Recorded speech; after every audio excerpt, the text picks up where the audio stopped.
बिस्मिल्लाहिर्रहमानिर्रहीम। आज का टॉपिक है calculations based on mass mass relationship. इसका मतलब हुआ कि हमारे पास किसी एक चीज़ का मास मौजूद हो और हम उसके ज़रिए किसी और चीज़ का मास कैलकुलेट करें। यहाँ पर एक एग्ज़ाम्पल भी दी गई है, लेकिन इस एग्ज़ाम्पल को सॉल्व करने से पहले मास मास रिलेशनशिप की कैलकुलेशंस को कैसे करते होते हैं, इसके लिए मैं आपको पहले एक रूल समझा देती हूँ ताकि आगे के लिए आसानी हो जाए। सपोज करें मेरे पास ये एक सवाल है कि कार्बन और ऑक्सीजन ये दोनों आपस में रिएक्ट करेंगे और उससे कार्बन डाइऑक्साइड गैस बनेगी। अब उन्होंने मुझे कार्बन का मास बताया हुआ है 50 ग्राम और वो कह रहे हैं कि आप बताएं कार्बन डाइऑक्साइड का कितना मास होगा। तो ये मास मास रिलेशनशिप का क्वेश्चन है क्योंकि एक का मास है और एक का मास हमने कैलकुलेट करना है। इसको सॉल्व करने के लिए उसूल ये है कि आपको जिस चीज़ का मास मिला हुआ है आप उसको पहले मोल्स में कन्वर्ट कर लेंगे। मास के ज़रिए मोल्स कैसे कैलकुलेट करते होते हैं, ये बात हमारा एक टॉपिक था inter conversion of mole and मास, उसके अंदर हमने पढ़ी थी। उसके अंदर हमने एक फॉर्मूला देखा था नंबर ऑफ मोल्स का। Number of moles is equal to mass in gram over molar mass. तो यही वाला फॉर्मूला यूज़ करके हम मोल्स कैलकुलेट कर लेंगे। फिर हमारे पास इस नोन चीज़ के जो मोल्स आ गए हैं, इन मोल्स को यूज़ करके हम अननोन के मोल्स कैलकुलेट कर लेंगे। और जो अननोन के मोल्स आए हैं फिर उसके ज़रिए हम अननोन का मास कैलकुलेट कर लेंगे। मोल्स के ज़रिए मास कैसे कैलकुलेट करते हैं, इसके लिए भी फॉर्मूला हमने interconversion of mole and mass के अंदर ही पढ़ा था। Mass in gram is equal to moles into molar mass. तो ये मास मास रिलेशनशिप के क्वेश्चंस को सॉल्व करने का मेन तरीका है कि पहले नॉन चीज़ के मास के ज़रिए मोल्स कैलकुलेट कर लेंगे, फिर उसके मोल्स को यूज़ करके अननोन के मोल्स कैलकुलेट कर लेंगे और फिर अननोन के मोल्स के ज़रिए अननोन का मास कैलकुलेट कर लेंगे। आपकी किताब के अंदर मास मास रिलेशनशिप के क्वेश्चंस को सॉल्व करने का ये तरीका लिखा हुआ है, लेकिन इस वीडियो के लास्ट में मैं आपको एक क्वेश्चन एक और तरीके से भी सॉल्व करके दिखाऊंगी। उसके अंदर हम मोल्स में नहीं कन्वर्ट करेंगे बल्कि डायरेक्ट नॉन चीज़ के मास के ज़रिए हम अननोन का मास कैलकुलेट कर लेंगे। तो चलें शुरू करते हैं।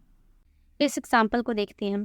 Calculate mass of carbon dioxide that can be obtained by complete thermal decomposition of 50 gram limestone CaCO3। Calcium carbonate को लाइमस्टोन कहते हैं। ये इक्वेशन है मेरे पास। कैल्शियम कार्बोनेट, इसको हीट दी तो ये ब्रेक हो गया calcium oxide CO plus carbon dioxide CO2 में। अब वो कह रहे हैं कि कैल्शियम कार्बोनेट है हमारे पास 50 ग्राम और कार्बन डाइऑक्साइड गैस का मास हमने कैलकुलेट करना है। तो एक चीज़ का मास मिला हुआ है और दूसरी चीज़ का मास हमने कैलकुलेट करना है। डेटा में लिख लेते हैं कार्बन डाइऑक्साइड का मास क्वेश्चन मार्क और कैल्शियम कार्बोनेट का मास है 50 ग्राम। अब हम मास से मोल्स कैलकुलेट कर लेते हैं।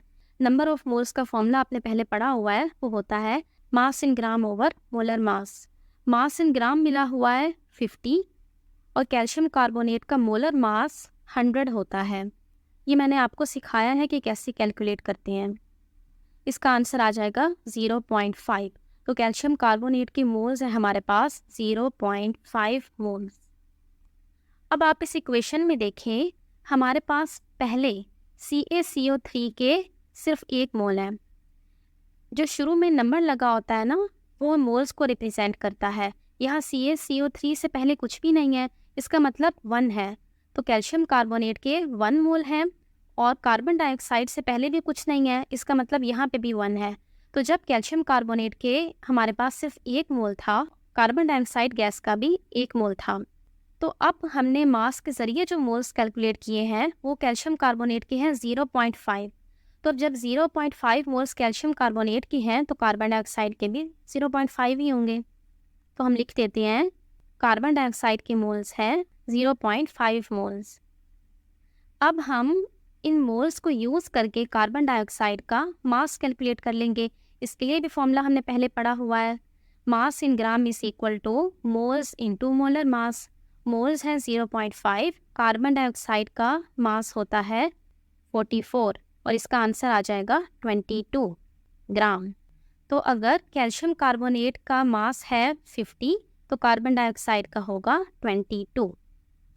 एक और क्वेश्चन देख लेते हैं। Calculate mass of nitrogen gas N2 which reacts with hydrogen gas to produce 77.7 gram ammonia. तो हमें सवाल में उन्होंने अमोनिया का मास दिया हुआ है 77.7 ग्राम और उन्होंने कहा है कि नाइट्रोजन गैस का मास आप कैलकुलेट करें और ये इक्वेशन भी दी हुई है। डेटा बना लेते हैं। Mass of nitrogen gas question mark, mass of ammonia NH3 is equal to 77.7 gram. Ammonia का ये गिवन मास यूज़ करके मोल्स कैलकुलेट कर लेते हैं। Moles of ammonia is equal to mass in gram over molar mass. Mass in gram है 77.7 over ammonia का molar mass होता है 17। इसका आंसर आ जाएगा 4.57 मोल्स। अब अमोनिया के मोल्स के ज़रिए नाइट्रोजन के मोल्स कैलकुलेट कर लेते हैं। अब इक्वेशन में देखें, इस बार दोनों के मोल्स बराबर नहीं है, जैसे पहले दोनों के 1-1 थे। इस बार नाइट्रोजन का 1 मोल है जबकि अमोनिया के 2 मोल्स हैं। तो अब जब अमोनिया के मोल्स 4.57 है तो अब नाइट्रोजन के कितने होंगे ये हम कैलकुलेट कर लेते हैं। यहाँ पर मैं नाइट्रोजन के मोल्स डायरेक्ट प्रोपोर्शन या प्रोपोर्शनैलिटी वाले मेथड से कैलकुलेट करूँगी। ये प्रोपोर्शनैलिटी का मेथड वही वाला है जो आपने मैथ्स में भी पढ़ा हुआ है, रेशियो एंड प्रोपोर्शन, लेकिन यहाँ पर मैं लिखने का तरीका थोड़ा सा मुख्तलिफ यूज़ करूँगी।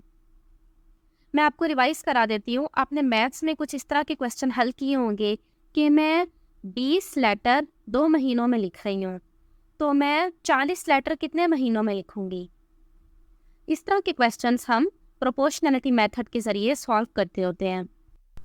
तो इसको सॉल्व करने का तरीका कुछ यूँ है कि मैंने मंथ्स फाइंड करने हैं, तो मैं लिखूँगी मंथ्स इज़ इक्वल टू जो मंथ्स मिले हुए हैं यानी कि 2 वो लिखूँगी, उसको डिवाइड कर दूँगी उसी 2 मंथ्स के साथ जो दूसरा वेरिएबल मिला हुआ है यानी कि 20 लेटर्स उससे, और फिर मल्टीप्लाई करूँगी जो आखिर में मेरे पास एक वेरिएबल बच गया है 40 लेटर्स का उससे। तो यानी इसको लिखने का तरीका कुछ यूँ हुआ कि पहले इसको लिखूँगी, डिवाइड में इसको लिखूँगी, फिर मल्टीप्लाई में इसको लिखूँगी। तो ये डायरेक्शन याद रखिएगा। लेकिन देखिए, जब आप न्यूमेरिकल्स हल कर रहे होंगे तो ज़रूरी नहीं है कि आप पहले ये इक्वेशन लिखें और फिर कहें कि मैंने इस डायरेक्शन में इनको लिखना है और फिर इसका आंसर निकलेगा। मैं बगैर आपको ये लिखे हल करने का तरीका बताती हूँ। देखिए, जो ये वाली इक्वेशन है कि 20 लेटर्स मैंने 2 महीनों में लिखे हैं, ये मुझे पूरी मिली हुई है। और न्यूमेरिकल्स के अंदर भी आपको केमिकल रिएक्शन की इक्वेशन दी गई होगी, आप वहाँ से वैल्यूज़ देख लेंगे और उसके अलावा सिर्फ एक ही वैल्यू रह जाएगी। जैसे यहाँ पे है 40 लेटर्स और 2 महीने कितने होंगे, तो न्यूमेरिकल्स में भी ऐसी कोई वैल्यू होगी जिसके साथ का हमने फाइंड करना होगा। तो बगैर इक्वेशन को लिखे हल करने का तरीका जहन में रखें कि मैं मंथ्स फाइंड करना चाह रही हूँ, तो मंथ्स ही जो मुझे मिले हुए हैं मैं पहले वो लिखूँगी और उसको डिवाइड कर दूँगी उन्हीं मंथ्स के साथ इक्वेशन में मुझे जो मिली हुई है लेटर्स की अमाउंट उससे, और मल्टीप्लाई कर दूँगी जिसके साथ का मैं फाइंड करना चाह रही हूँ उससे। अब हम नाइट्रोजन N2 के मोल्स फाइंड कर लेते हैं इसी डायरेक्ट प्रोपोर्शन मेथड से। इक्वेशन की फॉर्म में मैं आपको लिख के दिखा देती हूँ। सवाल में जो इक्वेशन दी गई है उसके अंदर अमोनिया के मोल्स हैं मेरे पास 2 और नाइट्रोजन के थे 1। तो अब अमोनिया के मोल्स हैं 4.57, तो नाइट्रोजन के कितने होंगे, तो लिख लेते हैं। पहले नाइट्रोजन के 1 डिवाइड में 2 और मल्टीप्लाई 4.57, इसका आंसर आ जाएगा 2.28 मोल्स। अब इन मोल्स को यूज़ करके नाइट्रोजन का मास कैलकुलेट कर लेंगे। Mass of nitrogen is equal to moles into molar mass, answer आ जाएगा 63। तो अगर अमोनिया का मास है 77.7 ग्राम तो नाइट्रोजन का मास होगा 63 ग्राम। एक और क्वेश्चन देख लेते हैं। What mass of oxygen gas is produced from 2.45 gram KClO3। KClO3 होता है पोटेशियम क्लोरेट। ये इक्वेशन भी दी हुई है उन्होंने। KClO3 का मास दिया हुआ है 2.45 ग्राम और कहा है कि ऑक्सीजन गैस का मास आप कैलकुलेट करें। डेटा बना लेते हैं। Mass of KClO3 2.45 gram, mass of oxygen question mark. Solution में अब KClO3 के मास को यूज़ करके मोल्स कैलकुलेट कर लेते हैं। Number of moles is equal to mass in gram over molar mass. Mass in gram 2.45 और मोलर मास कैलकुलेट कर लेते हैं, वो आ जाता है 122.5। इन दोनों को डिवाइड करेंगे तो आंसर आता है 0.02 मोल्स। अब इस बार भी दोनों के मोल्स बराबर नहीं है। इक्वेशन में KClO3 के मोल्स है 2 और ऑक्सीजन के मोल्स है 3। तो अगर KCl के मोल्स है 0.02 तब ऑक्सीजन के कितने होंगे, कैलकुलेट कर लेते हैं। ऑक्सीजन के हमने फाइंड करने हैं, तो हमें जो मिले हुए हैं ऑक्सीजन के पहले वो लिखेंगे। मिले हुए चीज़ें वो है जो हमें इक्वेशन में दी गई हैं। तो इक्वेशन में ऑक्सीजन के मोल्स हैं 3, उसको डिवाइड कर देंगे इक्वेशन में ही जो KClO3 के मोल्स हैं यानी कि 2 उससे, और फिर मल्टीप्लाई करेंगे जिसके साथ का हम फाइंड करना चाह रहे हैं यानी कि 0.02। आंसर आ जाएगा 0.03 मोल्स। तो ऑक्सीजन की मोल्स हैं 0.03। अब इन मोल्स को यूज़ करके मास कैलकुलेट कर लेते हैं। Mass in gram is equal to moles into molar mass. Moles हैं 0.03 और मास होता है O2 का 32। आंसर आएगा 0.96। तो ऑक्सीजन का मास आ गया हमारे पास 0.96 ग्राम। अब मैं आपको एक क्वेश्चन मोल्स में कन्वर्ट किए बगैर डायरेक्ट मास के ज़रिए ही कैलकुलेट करके दिखाती हूँ। ये क्वेश्चन है what mass of NaOH reacts with 49 gram sulphuric acid H2SO4, और ये क्वेश्चन दी गई है। एक रिएक्टेंट का मास उन्होंने दिया हुआ है सल्फ्यूरिक एसिड का 49 ग्राम और दूसरे रिएक्टेंट NaOH का उन्होंने पूछा है। अब इस बार मोल्स में नहीं आपने कन्वर्ट करना सल्फ्यूरिक एसिड को, डायरेक्ट मास के जरिए ही कैलकुलेशन करेंगे। सबसे पहले तो इनके ओरिजिनल मास फाइंड कर लें। 49 तो क्वेश्चन में दिया गया है ना, इस इक्वेशन के अंदर ओरिजिनल मासेस NaOH और H2SO4 का कैलकुलेट कर लें। NaOH का मास कितना होता है कैलकुलेट कर लेते हैं। सोडियम का होता है 23 प्लस ऑक्सीजन का होता है 16, हाइड्रोजन का होता है 1, ये हो गया 40। NaOH यानी सोडियम हाइड्रोक्साइड का मोलर मास होता है 40। अब इक्वेशन में 2 लिखा हुआ है ना, इसको 2 से मल्टीप्लाई कर लेंगे, आंसर आ जाएगा 80 ग्राम। NaOH का ओरिजिनल मास है जो सवाल में दिया गया है। सल्फ्यूरिक एसिड का कैलकुलेट कर लेते हैं। इसका मोलर मास कितना होता है, हाइड्रोजन का होता है 1, 2 से मल्टीप्लाई कर लेंगे क्योंकि H2 है, प्लस सल्फर का होता है 32 प्लस ऑक्सीजन का होता है 16, इसको 4 से मल्टीप्लाई कर लेंगे और इसका आंसर आ जाएगा 98। सल्फ्यूरिक एसिड के साथ कुछ भी नहीं लिखा हुआ, इसका मतलब 1 है यानी कि 98 ही रहेगा।